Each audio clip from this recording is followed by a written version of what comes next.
Nous avons commencé la semaine dernière une nouvelle série qui va durer tout l'été, où nous allons nous arrêter sur un livre très particulier de la Bible. Je veux parler du livre des psaumes. Ce n'est pas un livre comme les autres, c'est vraiment un livre à part. C'est un livre vers lequel nous allons facilement, c'est un livre qui est facile même à lire et à comprendre. C'est un livre dans lequel on se reconnaît facilement. Quelqu'un a dit que le livre des psaumes est le livre des miroirs. C'est notre miroir. On peut voir, quand on lit la Bible, l'état de nos cœurs, l'état de nos émotions, l'état de la nature humaine en général. Et c'est pour ça que nous aimons aller dans ce livre, parce que justement, quand on l'ouvre, on peut trouver des choses qui correspondent parfaitement à ce que nous sommes ou ce que nous vivons. Comme je le disais la semaine dernière, c'est aussi un livre très pratique, parce qu'on peut l'ouvrir à n'importe quelle page.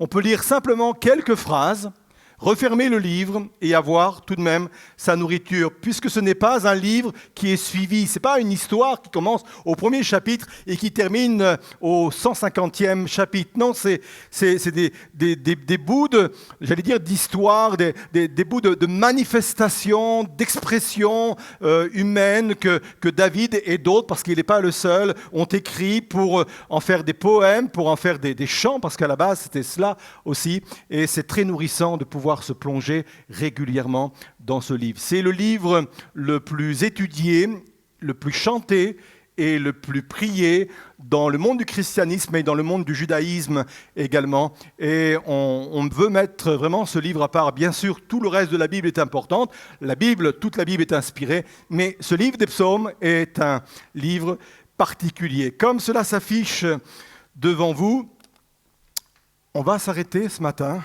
sur le psaume 131. Vous savez quoi? On va le lire en entier. Mais je vous rassure, il a 3 versets, ça vous va?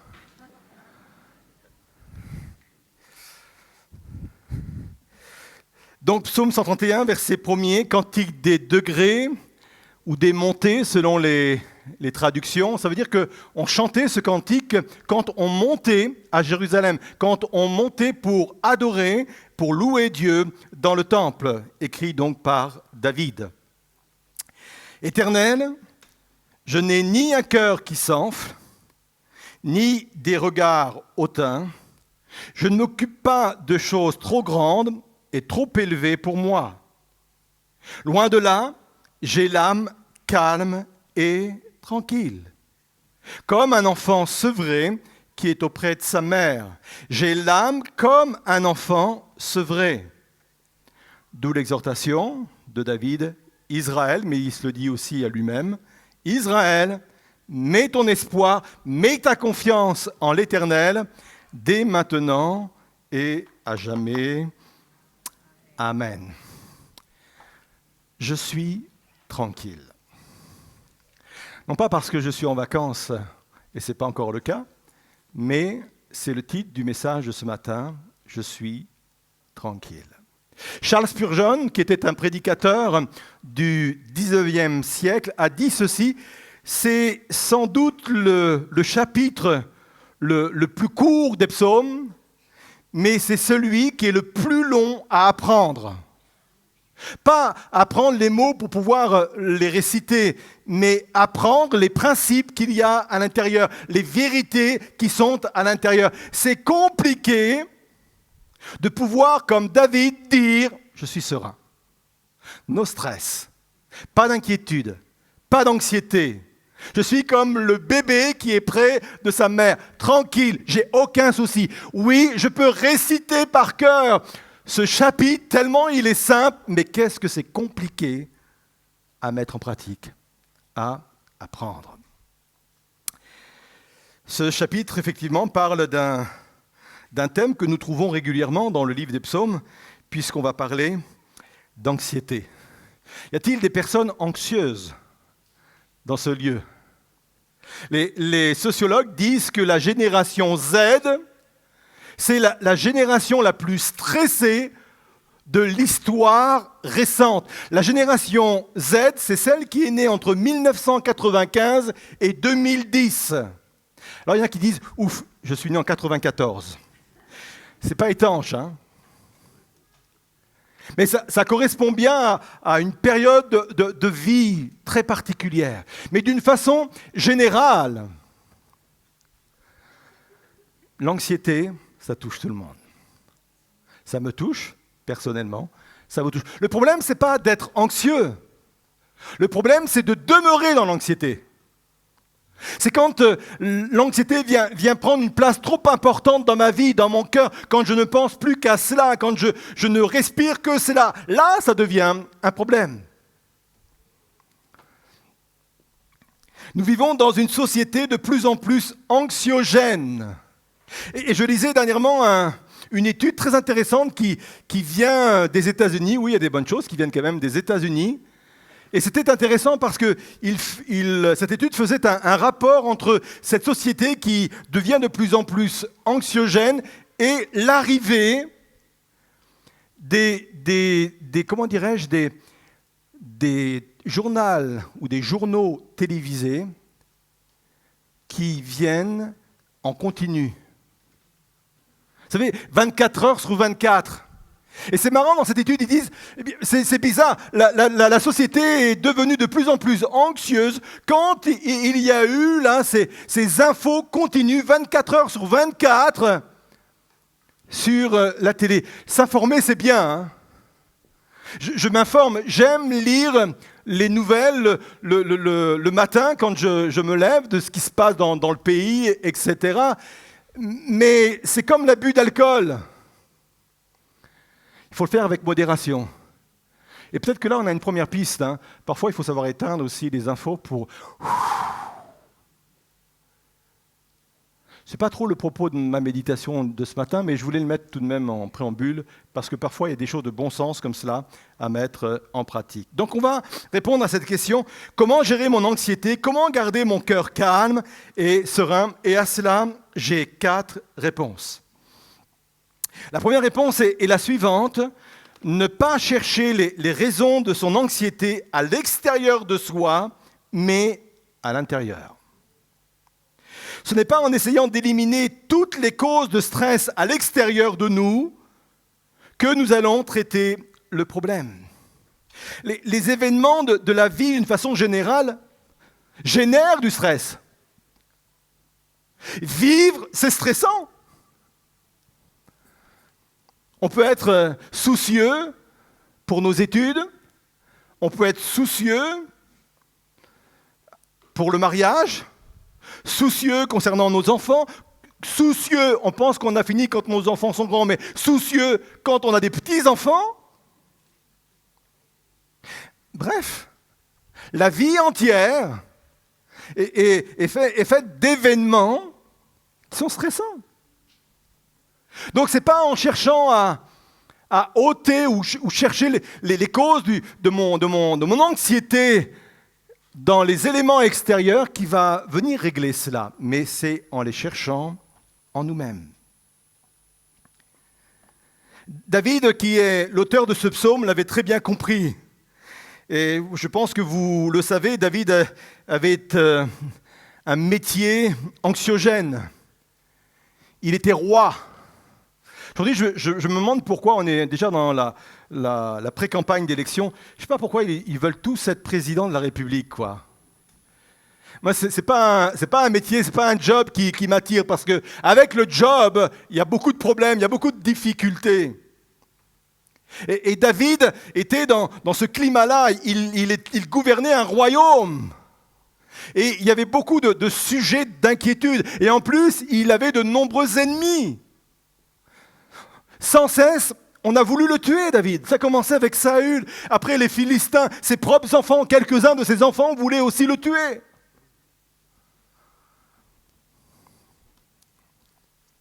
Et quand il était inquiet, quand il était soucieux, il cherchait les raisons de son inquiétude à l'intérieur de lui.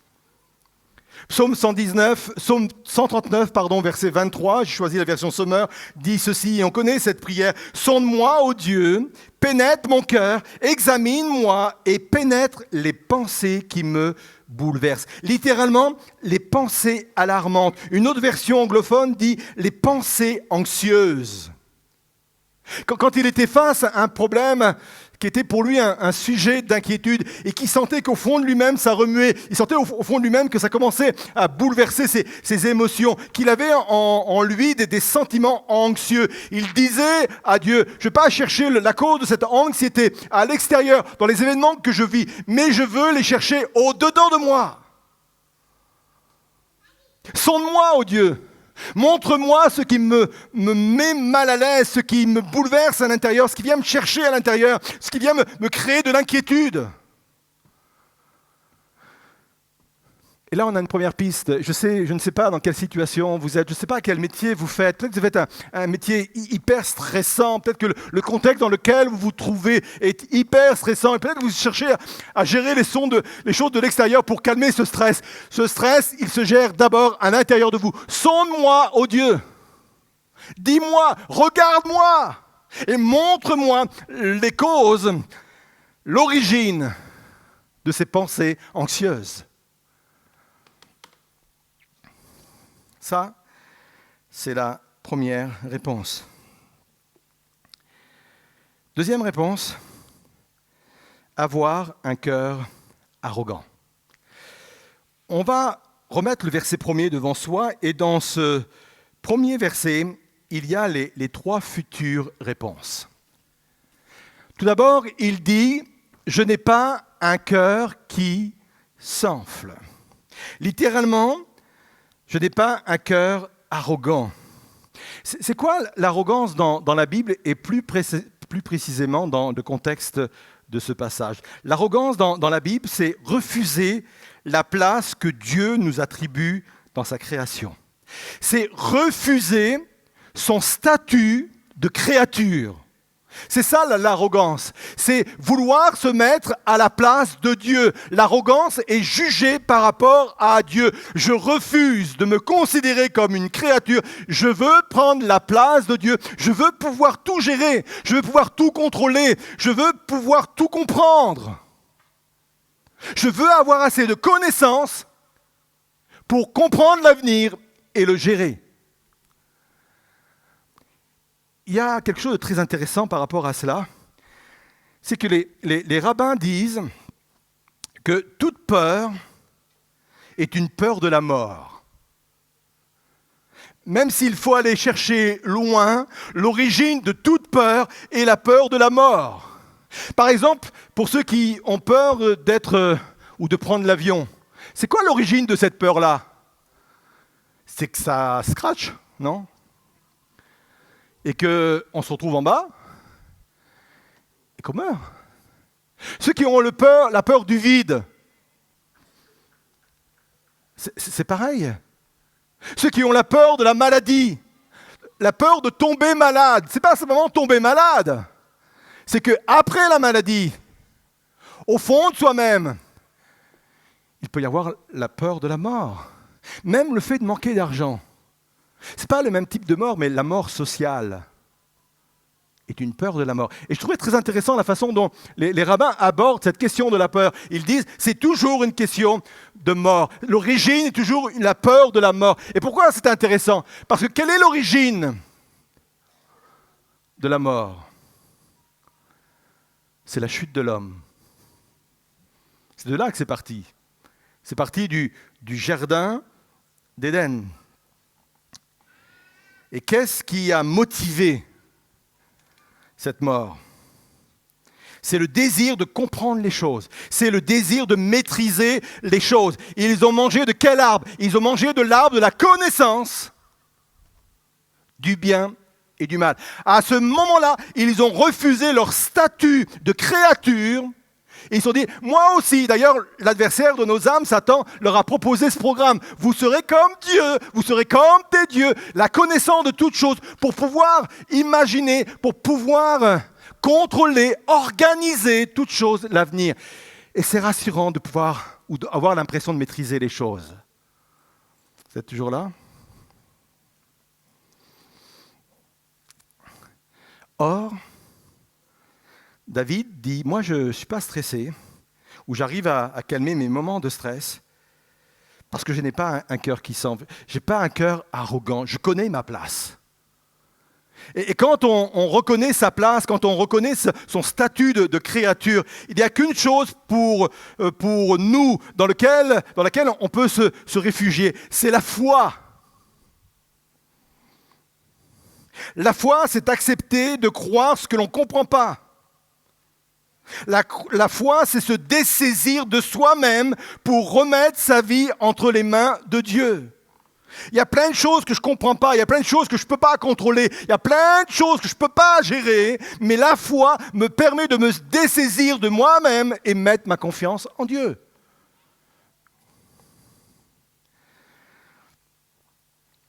C'est la raison pour laquelle l'anxiété baissera toujours au fur et à mesure que ma foi va augmenter. Plus vous allez grandir dans la foi, plus l'anxiété va baisser. C'est la raison pour laquelle, dans les évangiles, Jésus va toujours opposer la crainte à la foi.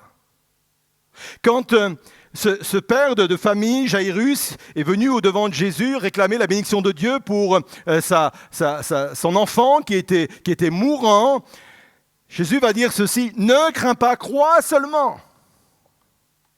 Il oppose les deux.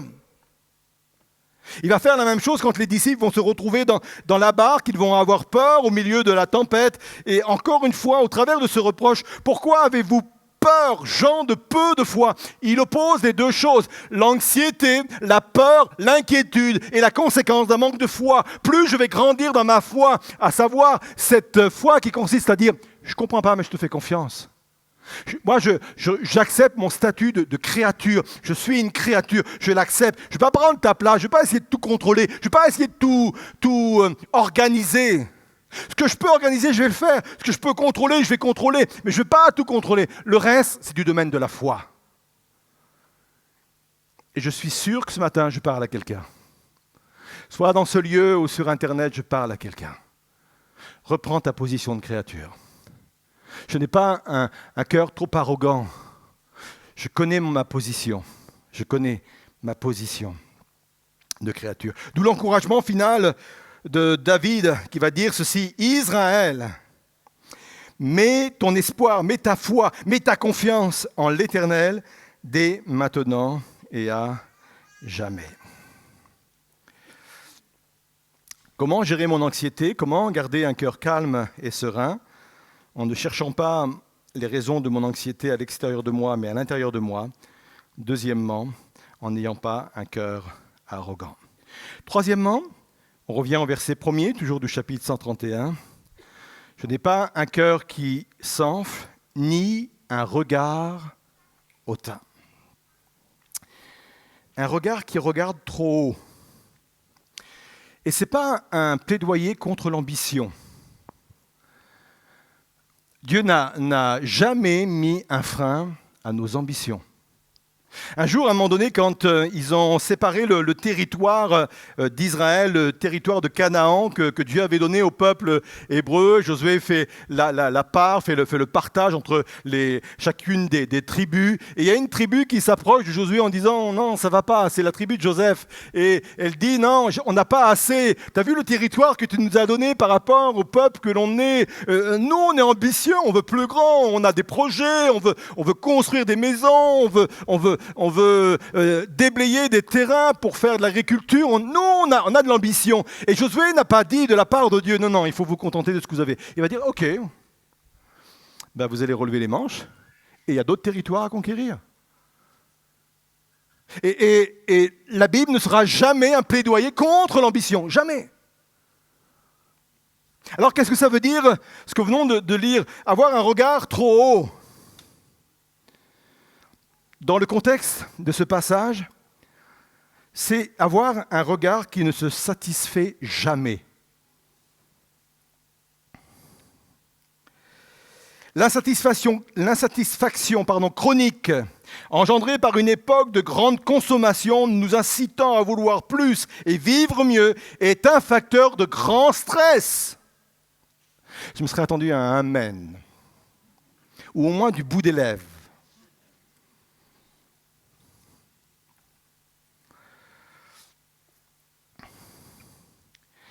Quand je dis je n'ai pas de regard hautain,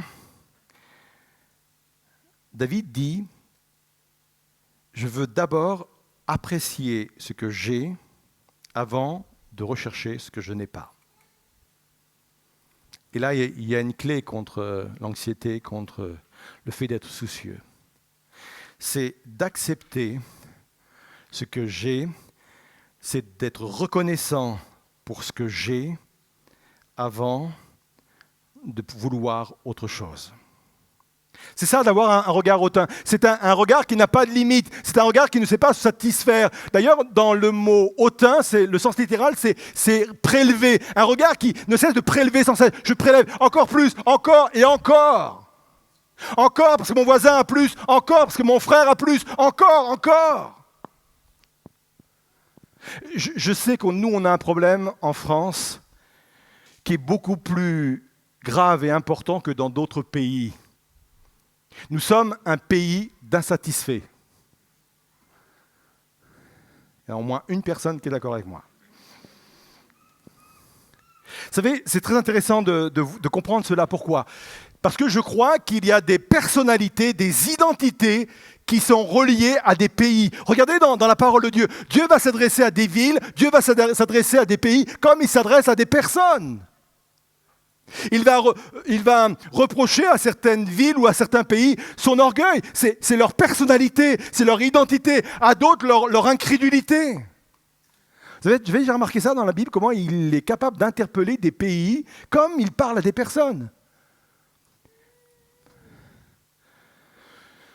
On ne va pas faire la carte d'identité de la France, mais tout de même, on est un pays de râleurs, non ?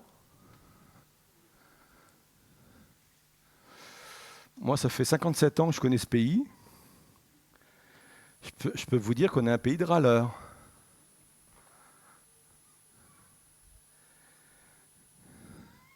Ça ne veut pas dire qu'il ne faut pas ambitionner des choses nouvelles. Ça veut dire qu'il faut d'abord se réjouir pour ce que nous avons. C'est très spirituel. Je ne suis pas en train de faire de la politique en disant cela. Hein. Je reste dans mon rôle de pasteur. Hein. Je reste dans mon rôle d'enseignant de la parole de Dieu. C'est très biblique que de vouloir se satisfaire et de remercier le Seigneur et d'être reconnaissant au Seigneur pour ce que nous avons avant de vouloir plus. D'ailleurs, c'est le principe de la multiplication. Hein. Quand Jésus a reçu 5 pains et 2 poissons dans ses mains, il aurait pu dire, oh, c'est peu quand même. J'ai 5000 familles à nourrir. Il va falloir que j'aille au resto du cœur pour avoir le complément. Vous savez ce qu'il a fait, hein ? Il a pris les 5 pains, il a pris les 2 poissons. Qu'est-ce qu'il a fait ? Il a remercié le Seigneur. Il a remercié son Père. Et il me dit que pendant qu'il levait les yeux au Seigneur et qu'il était reconnaissant de ce que son Père avait donné au travers des 5 pains et ces 2 poissons, la multiplication a eu lieu. C'est un principe biblique que nous sommes en train de partager. La satisfaction chronique engendre une époque de consommation incitant à vouloir plus, à mieux vivre. C'est un facteur de grand stress. Je ne veux pas avoir un regard trop hautain, mais je veux avoir un regard reconnaissant pour ce que le Seigneur veut m'accorder. Quatrièmement, comment gérer mon anxiété ? Comment avoir un cœur calme ? Toujours en référence au même verset, le verset premier. Je n'ai point un regard qui s'enfle, ni un regard hautain. Je ne m'occupe pas de choses trop grandes et trop élevées pour moi. Alors encore une fois, je l'ai déjà dit, ce n'est pas un plaidoyer contre l'ambition. Parce que celui qui dit cela, c'est quand même David. Et David était quand même roi, on l'a dit à l'instant. Donc voilà, il avait quand même un bon poste, un bon job. Même si je ne l'envie pas, il avait quand même de hautes responsabilités. Mais il était dans cette position de par la volonté de Dieu. Et c'est ce que veut dire David. Il dit, je me suis contenté de la position que Dieu m'a assignée et je n'ai point cherché à en sortir. Je m'applique simplement à toujours suivre la volonté de Dieu. C'est cela qu'il dit, quand je ne m'occupe pas de choses qui sont trop grandes ou trop élevées pour moi. Je veux simplement rester dans cette position qui consiste de suivre uniquement la volonté de Dieu. Et il n'y a pas de lieu plus serein que d'être au centre de la volonté de Dieu. Même si cette position est une position très élevée, même si cette position est une position avec de grandes responsabilités, il n'y a pas d'endroit plus serein, plus tranquille. Je peux être comme un enfant sevré auprès de sa mère quand je suis au centre même de la volonté de Dieu.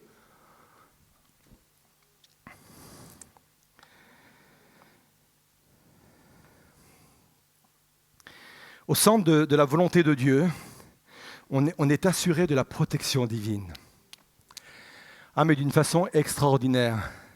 Vous savez, je disais un instant que David a eu beaucoup d'ennemis, et notamment son premier ennemi a été Saül. Je parle de son ennemi humain, même si effectivement on peut parler de Goliath et des animaux qu'il a combattus avant, mais quand même, suite à l'appel de Dieu, suite à ce que Dieu lui a révélé comme étant sa volonté, l'ennemi qui est arrivé tout de suite, ça a été Saül. Et il est dit ceci concernant Saül, c'est un verset très intéressant dans 1 Samuel, chapitre 23, verset 14. Il est dit ceci, David demeura au désert, parce qu'il fuit Saül dans le lieu fort. Il resta sur la montagne du désert de Ziph. Et la suite, Saül le cherchait toujours dans le but de le tuer, dans le but de mettre fin à sa vie. Il y avait de quoi stresser, il y avait de quoi être anxieux quand vous êtes suivi à ce point, traqué à ce point. Mais qu'est-ce qu'il est dit? Non pas que Saül n'a pas trouvé David, il n'est pas dit cela. Il est dit, mais Dieu ne le livra pas entre ses mains. Ah, ça ne dépend pas de mon ennemi. Ça ne dépend pas de Saül. Ça ne dépend pas de ceux qui m'en veulent, de ceux qui veulent prendre ma place parce que je suis arrivé à une position peut-être dans mon entreprise de responsable. Ça ne dépend pas de lui ou d'elle. Ça dépend uniquement de Dieu. Mais nos stress. C'est pour ça que quand on est venu arrêter Jésus et qu'on a voulu le jeter du haut d'une falaise, il n'a pas été inquiet, au point qu'à un moment donné, il les a regardés en face, il a passé au milieu et personne n'a osé le reprendre pour pouvoir le jeter de la falaise. Et pourquoi il était sans stress? C'est parce qu'il savait que sa vie était entre les mains de son Dieu, qu'il était parfaitement dans la volonté de Dieu, et que la fin de sa vie, vous savez, on revient à la peur de la mort, la fin de sa vie n'était pas entre les mains des pharisiens ou des chefs religieux de l'époque, mais que sa vie était entre les mains de son Père. Et quand je suis au centre de la volonté de Dieu, mais c'est une grâce, ça retire un poids immense, parce que je dis, ma vie, mon avenir ne dépend pas des autres. Ça dépend uniquement de Dieu. Et quand je suis dans la volonté de Dieu, je suis assuré d'une qualification particulière, d'un accompagnement particulier. Alors ça m'est arrivé parfois de me retrouver à des responsabilités. Je ne les avais pas cherchées, mais c'était miraculeux. Dieu avait ouvert des portes. Et je savais que c'était lui qui avait ouvert ce type de porte. Et je me suis retrouvé devant des responsabilités. Et c'est anxieux quand vous vous retrouvez devant des responsabilités dont vous jugez ne pas être à la hauteur. Et mon repos a été de me dire, mais oh, c'est toi qui m'as mis dans cette galère, Seigneur, hein? Donc si tu m'as mis dans cet état-là, si tu m'as mis dans cette situation-là, c'est parce que tu allais me donner les qualifications pour réussir. Et quand on raisonne de cette façon-là, c'est pour ça qu'il ne faut pas chercher l'origine de nos inquiétudes à l'extérieur de nous, mais à l'intérieur de nous. Quand j'ai compris ces choses-là, mon cœur s'est apaisé, mon âme s'est apaisée, en disant, bah oui, après tout, C'est pas moi qui ai cherché cette position-là. Je n'ai pas cherché quelque chose de trop élevé pour moi, de trop haut pour moi. Je n'ai pas cherché ça. C'est Dieu qui m'a mis à cet endroit-là. Alors Seigneur, si tu m'as mis à cet endroit-là, tu gères. Tu me donnes les compétences. Tu me donnes le mental qu'il faut. Tu me donnes l'énergie qu'il faut. Tu me donnes tout cela. C'est toi.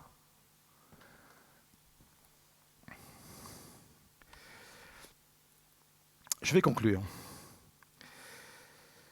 On reste sur le psaume 131, mais on passe au verset 2. Heureusement qu'il n'y avait que 3 versets. Vous avez vu combien de temps on est resté sur le premier. Mais... Il dit ceci, « Loin de là, j'ai l'âme calme et tranquille.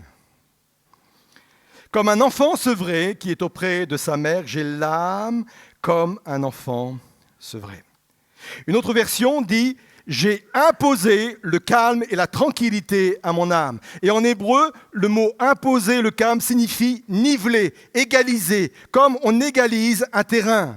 En fin de compte, David a nivelé, a équilibré ses émotions. Et c'est ce dont nous avons besoin. Peut-être qu'il y a des choses en nous, parce que oui, on voit les choses apparaître, on voit les défis, on voit les événements qui se présentent en nous. C'est des événements qui produisent en moi un esprit soucieux, de l'anxiété. Je veux niveler ces émotions-là.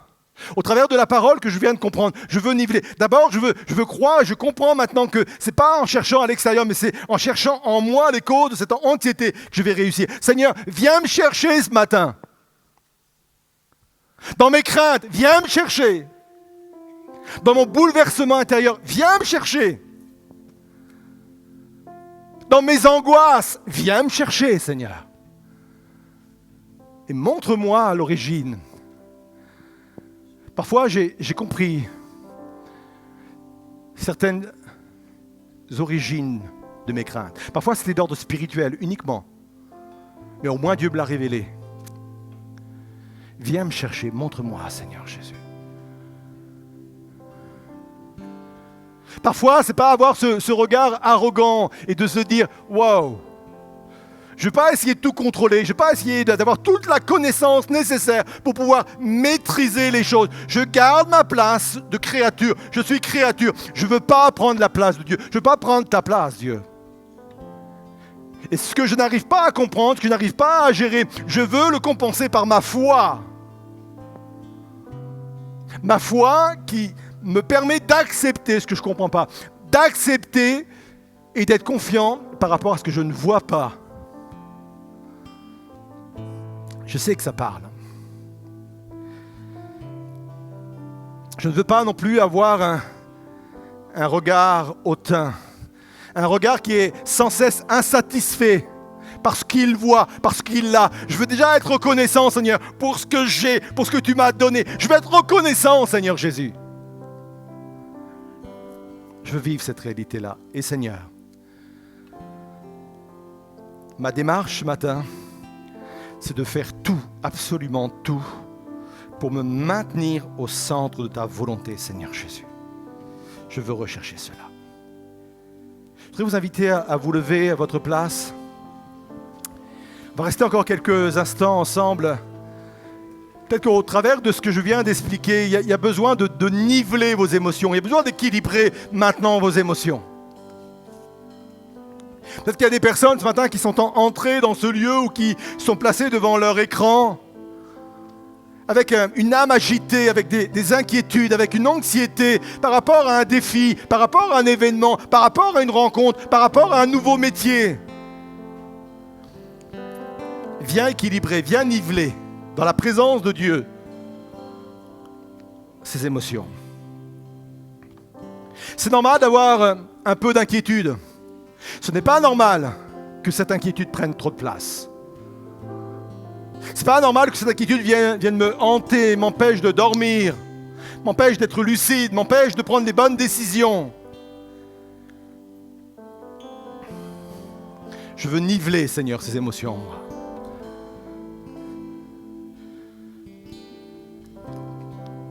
Nous n'allons pas encore reprendre les appels, vous invitant à venir sur le devant. On va attendre encore quelques semaines pour cela.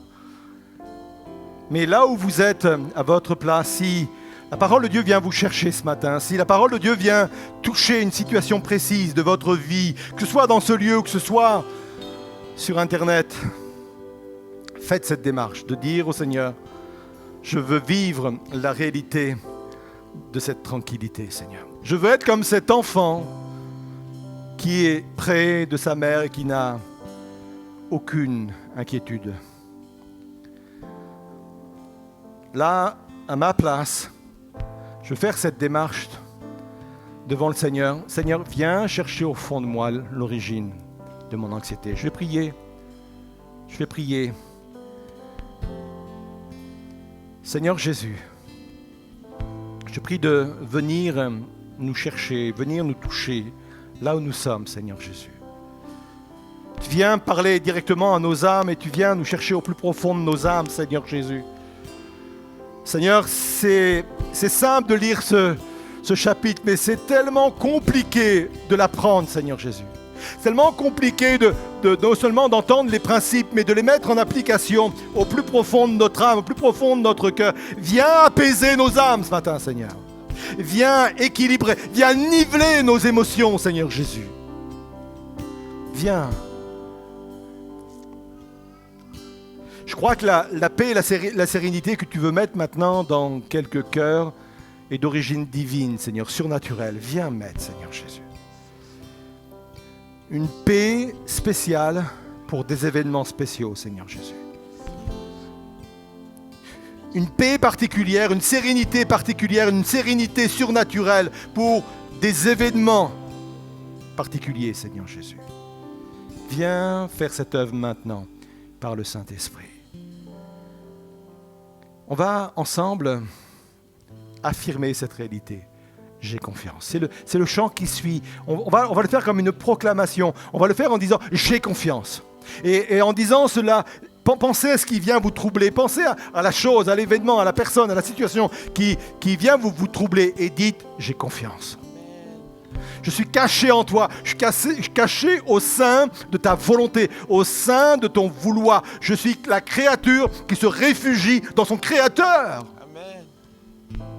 Seigneur, je suis confiant. On chante cette vérité ?